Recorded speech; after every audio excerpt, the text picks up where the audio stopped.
கோவை அரசு மருத்துவமனையில் கடும் குடிநீர் தட்டுப்பாடு. கையில் வெறும் பாட்டில்களுடன் தண்ணீருக்காக ஹோட்டல்களை நோக்கி படையெடுக்கும் மக்கள். கோவை அரசு மருத்துவமனையின் வெளிப்புற காட்சிகள்தான் இவை.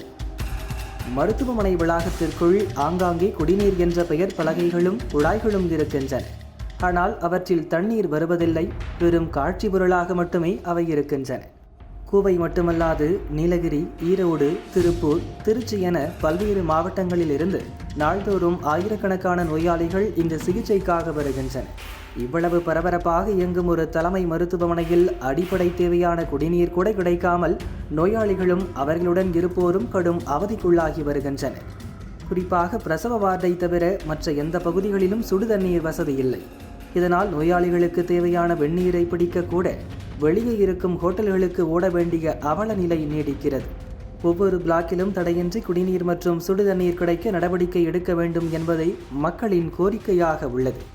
இதுகுறித்து விளக்கம் கேட்பதற்காக அரசு மருத்துவமனை டீன் கீதாஞ்சலி அவர்களை தொடர்பு கொள்ள முயன்ற போது அவர் அழைப்பை ஏற்கவில்லை. மக்களின் இந்த துயரத்திற்கு மருத்துவமனை நிர்வாகம் எப்போது தீர்வு காணப் போகிறது?